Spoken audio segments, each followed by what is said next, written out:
Hello everyone, it's Shane Kanto, your Wasteland reviewer, and I'm here to review Mid90s. And I got to check this out this week, and this is written directed by Jonah Hill.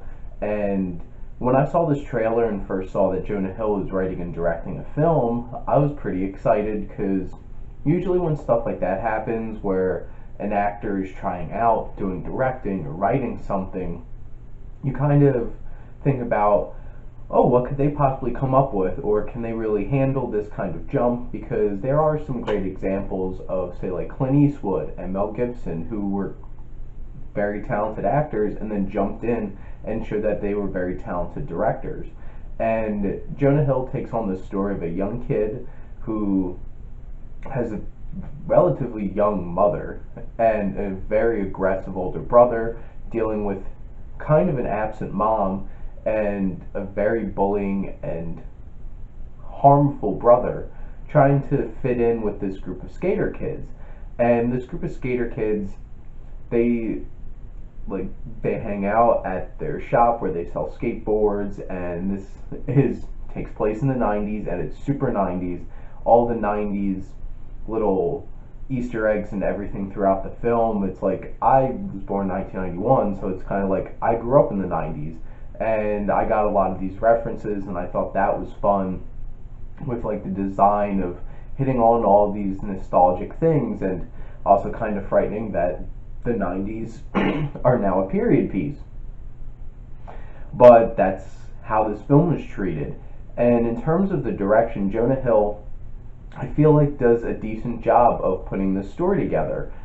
And that's where it's a bit lacking for me, is like the first half of this film is kind of just meandering around, and it does do some decent character work that I appreciated, with different scenes of character interactions and building tension and relationships between the characters that I thought was pretty interesting. But the thing is, when they're just like hanging out, some of the dialogue, like, I know kids are supposed to say stupid stuff, but some of the dialogue I thought was atrocious, and I'm just like, what am I listening to? And I don't know if it's because I'm almost in my late 20s, and it's kind of like,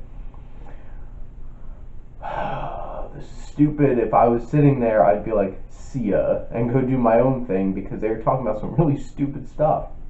And there's some parts where it does really work, where you're seeing this kid trying to fit in and build these relationships and peer pressure, but it also really conveys how stupid kids are. And I'm just like, am I getting to that age where I'm just like, these stupid kids? And I'm just like, oh god. And like, I work at a college, so I work with 18 to 21 year olds, 22 year olds all the time, but these are like kids, and there's some dumb things that these kids do. And so it wasn't really as intriguing to me throughout the first half of this film, except for there's parts where he's interacting with his brother, or those kinds of moments. But there's some parts that really like took me out of the film, and like, this film's an hour and 25 minutes, so it's kind of like, you don't want to be like dragged out at points where it's like, really? Because it felt a little long. It did feel longer than like an hour and 25 minutes at points. The pacing wasn't the greatest, but in terms of what this film has to say, like, throughout the beginning, it's very basic and it's pretty surface level. It felt like it's riding on this 90s thing, but then it does build to some very interesting interactions, and it looks at the darker side of falling in with a group of kids and trying to fit in and trying to do things that they will let you like join their group, and seeing this young man kind of morph into something that you're not going to be very happy with. And there are some scenes that are extremely intense. Really, the sound editing and the sound design with some of the sequences, it hits you like a ton of bricks. And how the editing was done for some of these scenes, really, like, sometimes this film punches you in the face, and it's so hard to watch at some points. That's where this film really stood out to me, was those moments where it really captures that tension and that aggressive nature. And this takes our young character to some very interesting places, and shows like some darker sides of this growing up and dealing with certain stuff. And there's particular scene that really was hard to watch for me in terms of him at a party and some of the stuff he's doing and then interacting with a girl that's probably like 7 years older than him. So like this film doesn't shy away from really making you feel uncomfortable. And sometimes it's in a good way, sometimes it's just like, I don't know about this. I can definitely say Jonah Hill went out there and really tried to do something with this. And in terms of some of the other technical aspects, Trent Reznor and Atticus Ross put together a very good score. I was interested when I saw that their names popped up, and that really stood out to me. And they do make a very effective score for the film that really engages you and builds tension, because they do. Trent Reznor and Atticus Ross are fantastic at creating tension with their scores. And then Christopher Louvet, who does the cinematography.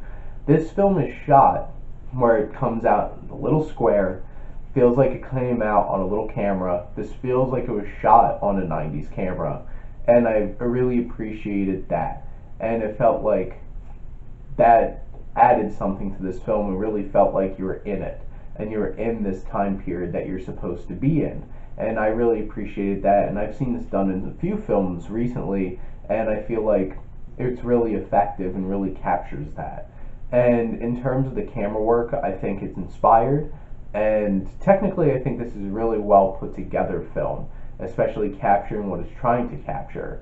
Now, in terms of the acting, I feel like Sonny Soljic, who's the young man, really carries a lot of weight in this film, and I think he does a fantastic job. There's some scenes where he has to really convey a lot, and drunk and high and angry, and I feel like he does a really good job in this film. Catherine Waterston, who's also in the film as his mother, I feel like she has some good moments. Lucas Hedges, I feel like is, I think, the standout from this film in terms of performance, because he was able to convey so many different things in a fueled rage, in a like white knuckling moments, and also some more vulnerable moments, and how he deals with things and how that reflects on our young antagonist Stevie, and some of the stuff Stevie does to cope with some of that stuff. Their performances are very intense and very well done, but I can't say that about all the young performers. I'm not going to say one of the characters' names because I want to keep this a little light, but it's the kid who has a curse word name, played by Olna Pranat, and I thought he was bad. Like, I was just like, what? It felt like his like acts like goofy and stupid, but really didn't convey anything else.